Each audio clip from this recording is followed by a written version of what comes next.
Oumar Tchoumogo, bonjour. Le ministre des Sports a officialisé votre nomination à la tête des écureuils. Pour vous, c'est un retour. Votre première réaction? Bonjour. Ma première réaction, ça fait toujours plaisir de savoir qu'on pense et on reconnaît le travail que j'ai eu à faire et on me demande de venir donner un coup de main à la nation. Et qu'est-ce qui a pesé, selon vous, pour votre retour à la tête des écureuils? Je pense que c'est le fait que j'ai eu à connaître la maison pendant des années, je connais pas mal de choses et dans l'immédiat, ils ont vite pensé à moi. Quels sont les objectifs que les autorités béninoises vous ont fixés?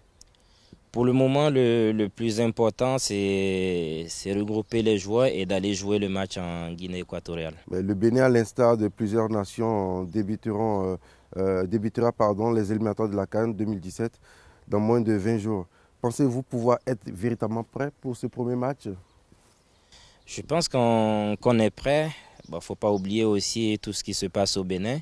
Mais c'est la première fois qu'on a la chance d'avoir plein de joueurs qui jouent dans de grandes équipes et qui sont prêts à venir donner un coup de main. Parlons de ces joueurs justement. C'est la fin du championnat dans la plupart des pays.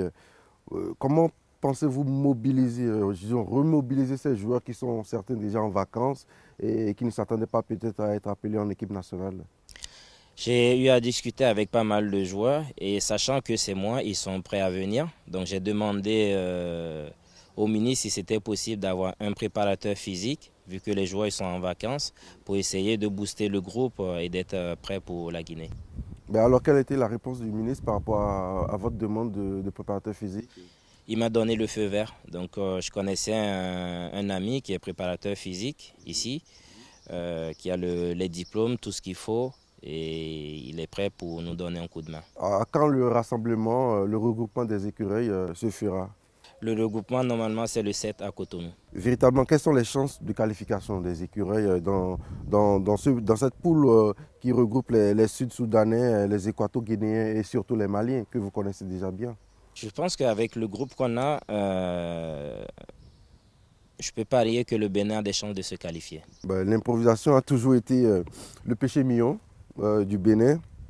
Alors, pensez-vous que les choses se feront dans ce laps de temps? Je pense que les choses se feront puisque j'ai eu déjà l'aval du ministre. J'ai eu l'aval de tous les joueurs qui seront là. En tout cas, tous ceux qui ont été convoqués sont prêts à venir. Peut-on avoir une idée de la liste de ces joueurs? Ils seront combien et aura-t-il de nouveaux joueurs, de nouvelles découvertes? Il y a des nouveaux joueurs, sauf il y a trois nouveaux joueurs normalement. Il y a deux qui sont à Montpellier, avec qui je suis en discussion. Il y a un qui est à Belfort, qui est prêt à venir déjà. Parlons un peu de Stéphane Cesseron. Vous avez des contacts avec lui? Oui, j'ai des contacts réguliers, pas plus tard qu'hier, je l'ai eu, on a discuté pendant longtemps.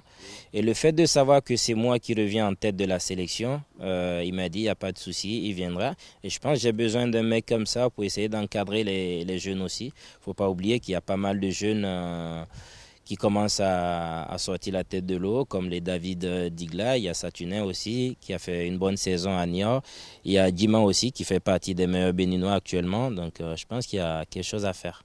Quel est votre sentiment personnel sur l'ambiance qui règne actuellement au sein de la famille de football au Bénin? C'est dommage puisque c'est la première fois le Bénin a tant de joueurs. Je pense qu'il faut qu'on essaie de laisser tout ça de côté, se mobiliser, parce qu'il y a quelque chose à faire avec cette jeunesse. Après la CAN de 2004 en Tunisie, on a pensé que le football béninois allait vraiment avoir un essor. N'avez-vous pas le sentiment que le Bénin a raté un rendez-vous avec l'histoire du football? C'est vrai qu'on a raté beaucoup de rendez-vous, pas qu'un seul, beaucoup.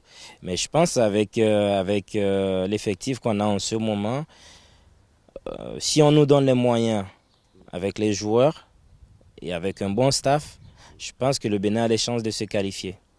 Il ne faut pas oublier aussi qu'il y a les deux qui sont à Caen, Imo et Jordan, qui ont fait une bonne saison.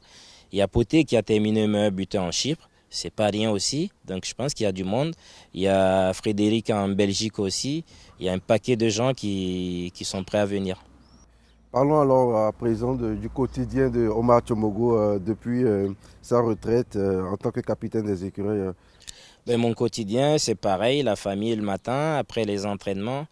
Et je continue à passer des diplômes aussi, même si j'en ai déjà, je continue à passer parce que j'ai la soif de connaissances aussi. Et à Montélimar, j'ai eu à proposer un projet, en fait, faire du spécifique avec toutes les catégories. Et à côté, j'entraîne, donc je suis à fond dedans.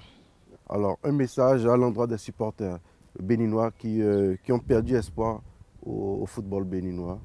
Je leur demande d'être beaucoup patients, de nous encourager, de ne pas être toujours en train d'attendre les résultats immédiats, qui nous laissent le temps de travailler, d'avoir des moyens, et je pense qu'ils ne seront pas déçus. Je vous remercie, Omar Tchomogo. Merci à vous.